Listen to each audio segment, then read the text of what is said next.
көркемім сені көрсем де жақсы өзгеден қиналып соны айтамын саған сөзбенен еркін сен туған ауыл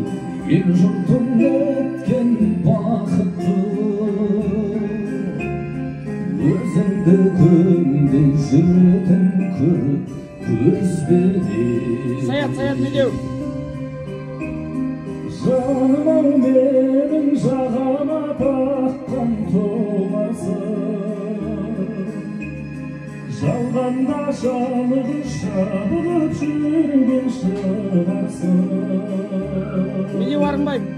ұнарсың қалай бүлгүлдей жанған ұнарсың